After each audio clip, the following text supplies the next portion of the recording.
Olá, turminha, tudo bom com vocês? E aí, voltamos. Qualidade da água, os tipos de alimento, as condições de moradia e o acesso à educação são alguns dos fatores que influenciam nossa saúde. Avaliando esses fatores, chamamos indicadores.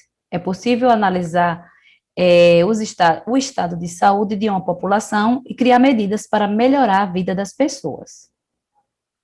Olha aí, uma unidade básica de saúde, né? Conforme a legenda, vocês podem ver isso.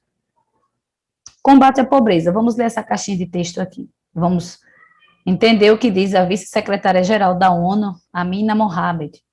Em 2017, a vice-secretária-geral da Organização das Nações Unidas, né, que é a ONU, Amina Mohamed, afirmou que dar um fim à pobreza é o nosso maior desafio. Para isso, é necessário que todos os países atuem em conjunto de modo a combater a desigualdade, a fome e o aquecimento global. A pobreza é o principal fator a impedir que as pessoas consigam ter acesso às necessidades básicas. Gente, vocês acham que é possível acabar com a pobreza? O que poderia ser feito para acabar com a pobreza?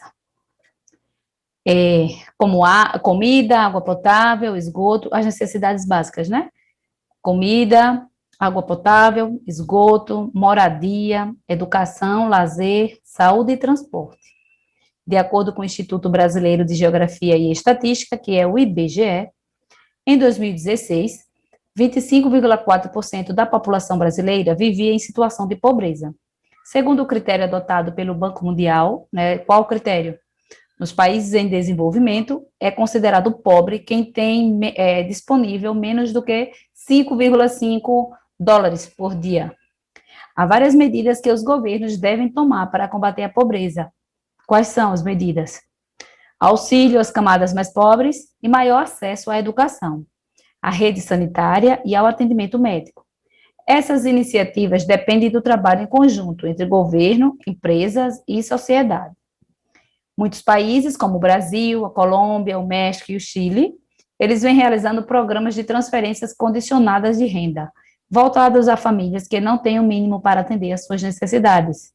Nesses programas, as famílias recebem um pagamento mensal, lembram aí, né, do Bolsa Família? Desde que cumpram algumas exigências. Quais são essas exigências?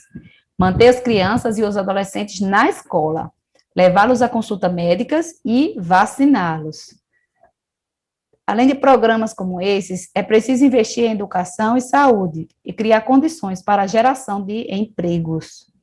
Fundamental, né, gente? Empregos para que a pessoa se desenvolva e viva bem. Continuando. Vamos falar sobre outro indicador, que é a mortalidade infantil. A taxa de mortalidade infantil corresponde ao número de crianças que morrem antes de completar 1 ano de idade, em cada 1.000 crianças. Em dado período, né, 1 ano, por exemplo, trata-se de um indicador importante para verificar a saúde da população de uma região. E aí, pensando aí na nossa região, a gente vê isso? Vocês acham que é comum ver a criança morrendo antes de 1 ano? Eu acho que não, né? Embora não tenha acesso a esses dados, né, do município, mas eu acredito que não. Acho que deve ser bem baixo.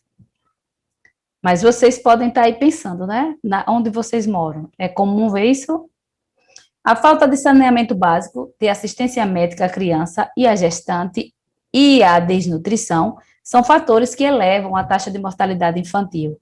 Então, olha aí, falta de saneamento básico, tem saneamento básico onde vocês moram? Assistência médica à criança e à gestante, e aí tem isso tudo, acompanhamento para as grávidas, né, e depois que tem o neném, acompanhamento para o bebezinho, e a desnutrição é falta de alimento, não é? Só para vocês refletirem sobre a vida de vocês, né, a realidade da comunidade. Em razão disso, quanto mais desenvolvida uma região, menor será a taxa de mortalidade infantil. Nas nações mais desenvolvidas, com melhores condições sociais e econômicas, como é o caso do Japão, a taxa de mortalidade infantil é muito baixa, menor do que 3 mortes para cada 1.000 nascidos. Já no Brasil, segundo o IBGE, em 2015, foi de 13,3 mortes para cada 1.000 nascidos, mantendo uma tendência de queda, né, de 26 anos.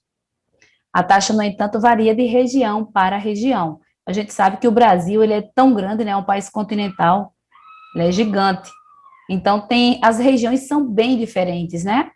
As regiões, enquanto uma é bem desenvolvida, a outra é bem atrasada, ou tem as intermediárias, mas, assim, a gente compreende que o Brasil é bem diferente, não é todo igual, não dá para ver o Brasil como se fosse um só, como se fosse igual, porque não é. Nos estados mais pobres, a taxa é mais alta, e nos mais ricos, mais baixa. A queda se deve, entre outros fatores, ao maior número de habitações com saneamento básico e acesso aos serviços de saúde, com melhorias no acompanhamento da saúde de mulheres grávidas e crianças.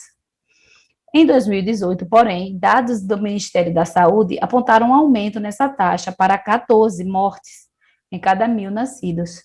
Esse aumento foi atribuído pelo Ministério a fatores como o surgimento do Zika vírus. Quem lembra aí do Zika vírus? Que foi um tempo terrível, né? Porque as crianças que fossem infectadas, né, as grávidas, poderiam, né, os filhos saírem com microcefalia. Vocês lembram daquela cabecinha achatadinha, né? Aí as crianças nasciam assim, com essa deficiência. E, consequentemente, né, esses problemas aí levaram à morte. A partir do final de 2015, né, do Zika vírus, a piora nas condições socioeconômicas de parte da população e a redução de adesão às campanhas de vacinação. Olha aí, já tomou sua vacina? Tem vacina aí atrasada? Vamos lá, vamos falar de expectativa de vida agora. Mais um indicador, né, de condições de saúde. O número estimado de anos de vida para uma pessoa desde o seu nascimento é conhecido como expectativa média de vida ao nascer, ou simplesmente expectativa de vida. Esse indicador vem aumentando no mundo ao longo do tempo. Então, as pessoas estão vivendo mais. Isso se deve à melhoria nas condições de saúde, como saneamento básico, campanhas de vacinação e maior atendimento médico. São as coisas que nós já estamos falando, né? Saneamento básico mesmo está em todas. Além de novos medicamentos, né, e tratamentos desenvolvidos pelas ciências da saúde, né? Quantas doenças que não eram tratadas, né, antigamente, e que hoje já consegue ter o tratamento, né? Quantas pessoas não morreram, né? E que hoje quem surge com a doença já tem o tratamento, né?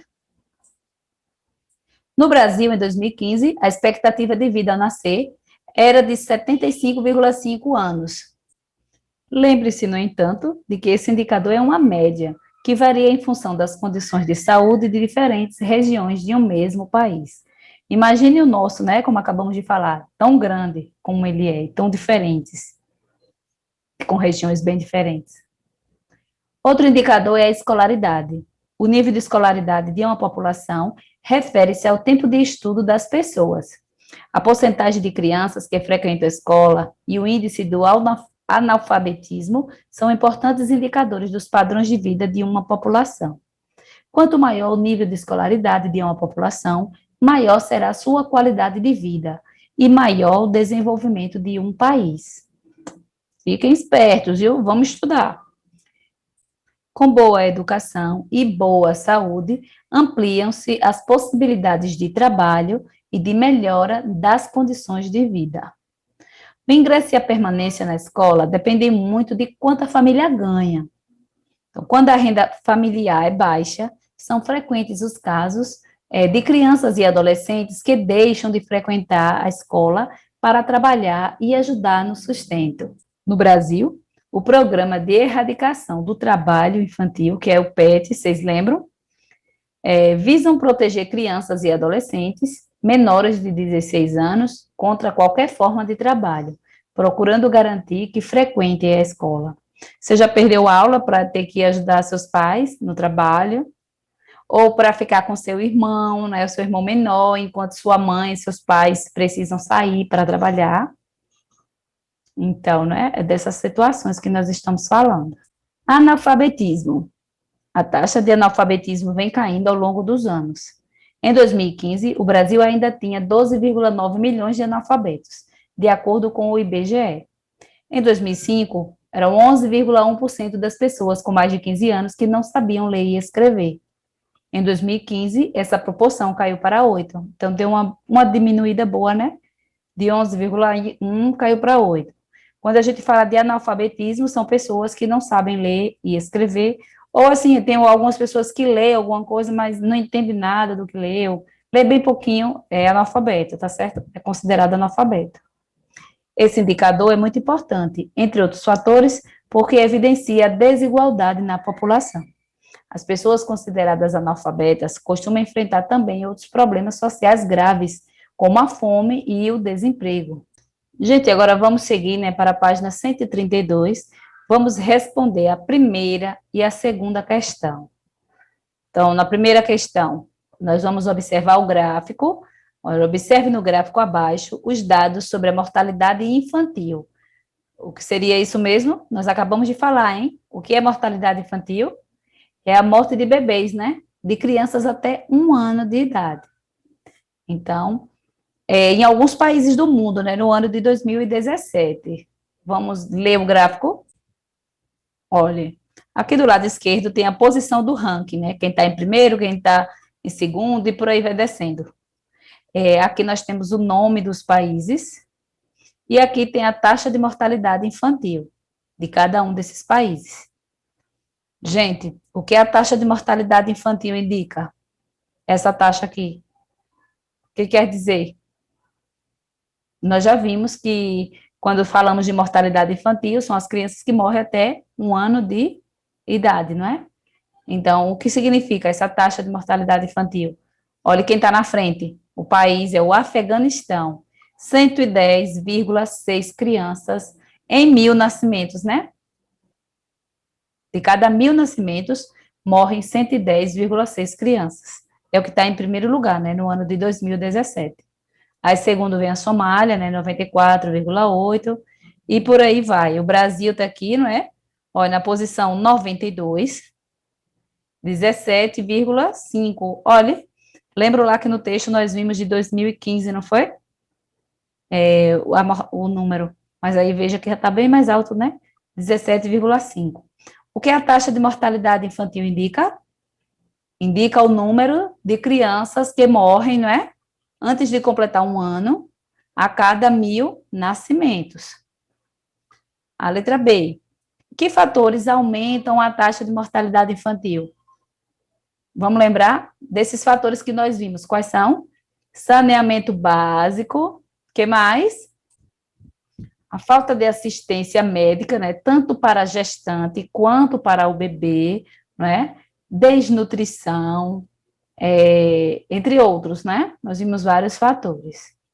A letra C. Se considerarmos apenas esse indicador, quais são os 3 países mais desenvolvidos entre os representados no gráfico? Vão ser os quais? Se a gente olhar só esse indicador, a taxa de mortalidade infantil. Nós já entendemos que nos países desenvolvidos, isso ocorre em menor quantidade, não é? Do que os países que ainda estão em desenvolvimento. Então, se nós olharmos esse gráfico, veremos que os últimos países aí apresentados, que morrem menos crianças, olha aí, vão os quais? Itália, Espanha e França. Os 3 que têm menos, né, a taxa menor de mortalidade infantil. Então, esses serão os 3 países mais desenvolvidos. Podem responder aí, viu? Itália, Espanha e França, são eles 3. Se considerarmos apenas esse indicador, já respondemos a letra C. Muito bem. Agora vamos para a segunda questão. O que é DH? Eita. O que é IDH? Quais são os 3 fatores considerados no cálculo desse índice? Vocês podem olhar lá na página 117 do livro de vocês, que vai estar falando. Na verdade, nós ainda falaremos sobre esse tema na próxima aula, mas como já está aqui marcado para a gente fazer, né, foi planejado dessa forma, vamos responder, e na próxima aula a gente trabalha melhor o tema, tá certo? Que é o Índice de Desenvolvimento Humano, o IDH, Índice de Desenvolvimento Humano. Quais são os 3 fatores considerados no cálculo desse índice? Aí vocês anotam aí. Educação, expectativa de vida e renda. Na próxima aula a gente vê melhor, tá certo? Então, por enquanto nós ficamos por aqui, mas já já estaremos de volta. Tchau!